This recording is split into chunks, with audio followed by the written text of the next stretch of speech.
pasa cuando se mezcla el arte con la psicología? La respuesta la demostrará la psicóloga y artista plástico italo-venezolana Vanessa Jácono, quien después del éxito en Venezuela haciendo el arte en la calle y en la televisión, ahora se propone conquistar España.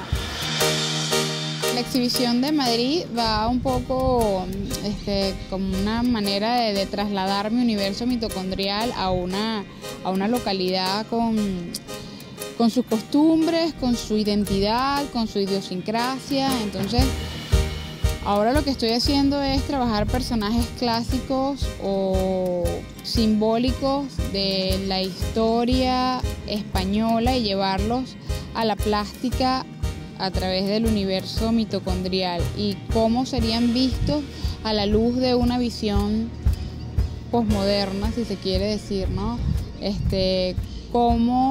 Cómo serían estos personajes si aún vivieran entre nosotros. Por ejemplo, un Dalí, un Picasso, una Lola Flores, bajo la visión de mi plástica, ¿no?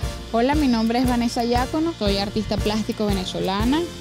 Mi trabajo está inspirado en las mitocondrias y es un poco pues, lo que traigo para mostrar.